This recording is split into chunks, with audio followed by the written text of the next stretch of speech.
Nah, you look tantalizing. You know, I make fun of The View a lot, but that's only because they keep talking. Because COVID also taught Sunny Hostin how to get her groceries delivered. 3 years, that's when I discovered Instacart. And I give them a big tip because they don't always pay their people well. And so that's been an issue, I think, for the company. But man, you can get toiletries, you can get fire logs. Fire logs? She had to tell the audience that she tips big because even she knows she sounds insane. The term woke has been, in my view, co-opted by the right and weaponized and bastardized. So I was surprised to hear you use the term because historically, as you know, because I think you're quite brilliant, that woke is a word used by the Black community to note that we must be aware of social injustices. But words migrate. Why is that a bad thing? It's not a bad thing, and originally that was absolutely a great thing. Don't tell me that the left hasn't changed. I mean, I'm old enough to remember when it was the conservatives who hated the... Nah, you look tantalizing. You know, I make fun of The View a lot, but that's only because they keep talking because Co also taught Sunny Hostin how to get her groceries delivered. 3 years. That's when I discovered Instacart. And I give them a big tip because they don't always pay their people well, and so that's been an issue, I think, for the company. But man, you can get toiletries, you can get fire logs. She had to tell the audience that she tips big because even she knows she sounds insight. The term woke has been, in my view, co-opted by the right and weaponized and bastardized. So I was surprised to hear you use the term because historically, as you know, because I think you're quite brilliant, that woke is a word used by the Black community to note that we must be aware of social injustices. But words, why is that a bad thing? It's not a bad thing, and originally that was absolutely a great thing. Don't tell me that the left hasn't changed. I mean, I'm old enough to remember when it was the conservatives who hated the Jews. Ever wondered what it's like to get absolutely steamrolled on national TV and still have to smile through it like everything's fine? Ask Sunny Host. Because what Greg Gutfeld and Bill Maher did wasn't just a takedown. It was public demolition with a side of smirk. It hit so hard. Even her co-hosts looked like they wanted to crawl under the desk. Gutfeld came in swinging. Sarcasm flying like bullets from a caffeinated sniper. Bill Maher, calm, smug, and slicing through the nonsense like a man who's been allergic to fake moral grandstanding since birth. And Sunny, she looked like someone yanked the plug mid-monologue. Frozen, blinking, stuck in buffering mode. So what sparked this glorious wreck? People have to wonder, where does Sunny Ha get her opinions? Like you said, it's obviously from her husband. She has to tell her what to say in The View because without it she's got nothing up there. She's not very bright. But the problem with her is that if I had any doubt that I was right about the change that's happened in the left watching people protest for a terrorist organization like Hamas, that straightened me up pretty quick. You can see the way Sunny Hust, the way she's touching her above her eyes. She can't even look at him cause she's an activist, not a journalist or whatever it is that she purports. Oh, it's the kind of chaos you can't script. Picture this. Every morning, someone wakes up and chooses to be both a corporate motivational speaker and a PDA gossip queen at the same time. That's Sunny hosting. She walks into the studio like she's handing out life lessons and gold stars for existing. It's not just opinions she brings. She drags in a whole antique buffet of unsolicited hot takes. Most of them microwaved 5 minutes before airtime after a quick Google search. And somehow she expects applause for it. Like being confidently out of touch deserves a standing ovation. That's when Gutfeld and Maher, polar opposites in every way. Locked in like predators who spotted the weakest one in the herd. One's a mischief-loving menace from Fox News with raccoon energy and a grin that screams, "Let's stir it up." The other's a veteran sadist who treats phony intellect like a chew toy. And in that moment, they tag-teamed her logic like it owed them money. It's about The View. It's like it's become like a medical hospital that displays human misfailure. Like it's like let's look at this political oddity, you know? It's like it really is like the left-wing equivalent of a carnival sideshow, except instead of bearded ladies and fat clowns and two-headed cows. Well, let me rephrase that. But The View is a victim of the sunk cost fallacy. You know, how can you Bill Maher, the king of HBO cynicism, puffed out sarcasm like it was oxygen and disillusionment his favorite workout? And yet nothing bonds two men faster than watching logic get dragged through the mud by someone who thinks emotions are a substitute for facts. Sonny Hostin has mastered the art of sounding deep while saying almost nothing. She speaks like she's quoting a sophomore's thesis on oppression, but delivers it with the passion of a PTA mom begging to be vice principal.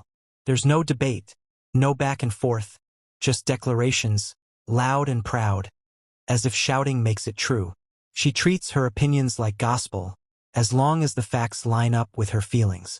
Ask her to explain something complex like inflation, and she'll dive into a random story about oat milk prices at brunch and throw in some dramatic rant about systemic injustice in the yogurt section. And Gutfeld, man, he was loving it. He barely had to lift a finger.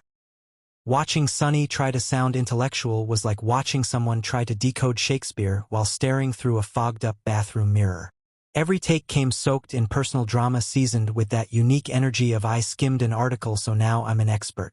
It wasn't analysis, it was performance with a sprinkle of victimhood and a whole lot of confusion. Now speak the truth. When for years you've been telling lies after lie after lie.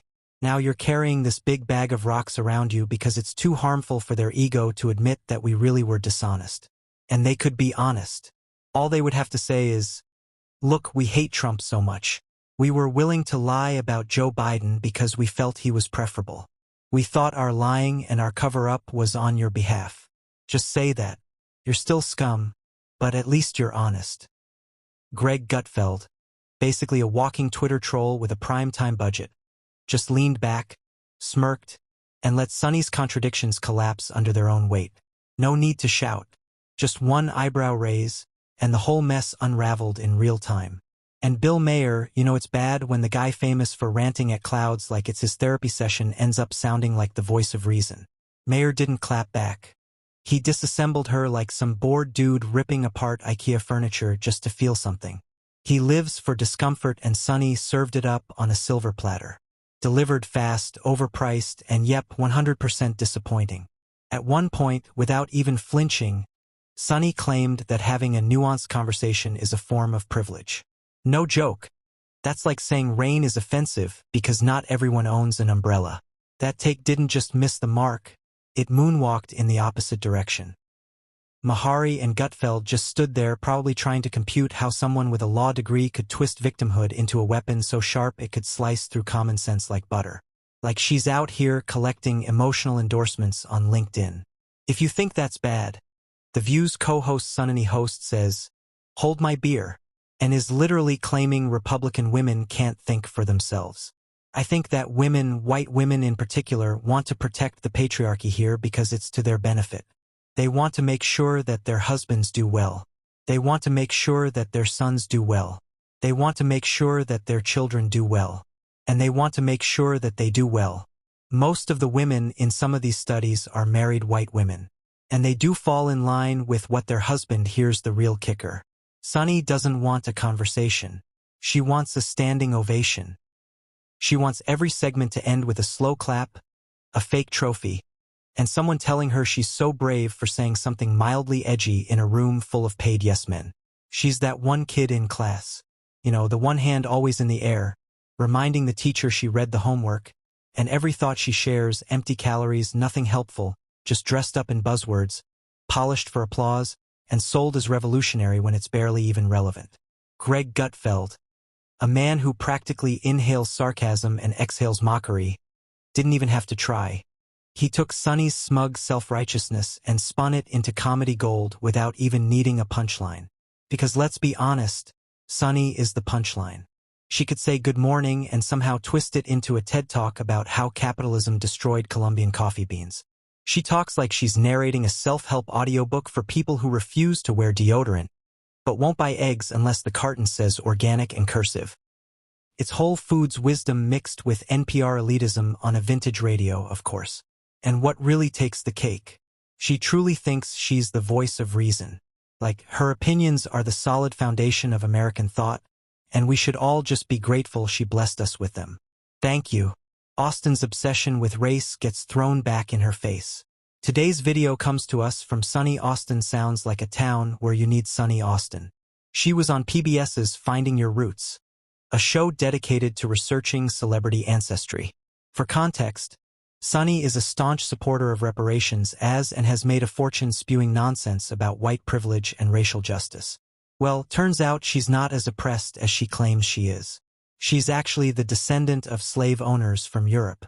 Here's how she took the news. Roll it. Wow. Meanwhile, Gutfeld and Maher are out here playing whack-a-mole with her takes, using a hammer labeled basic common sense, and knocking every contradiction flat before she even finishes her sentence. But Maher's roast, that one had poetry. He's like that old guy at the dive bar who downs one bourbon and starts comparing current events to the fall of Rome. So when he dismantled Sunny's entire worldview like it was a philosophy class gone wrong, it felt more like performance art than political commentary. At one point, Sunny deadass claimed that certain people couldn't possibly understand systemic issues unless they had personally lived through them. Maher didn't flinch. He calmly clapped back saying, "Reality doesn't come.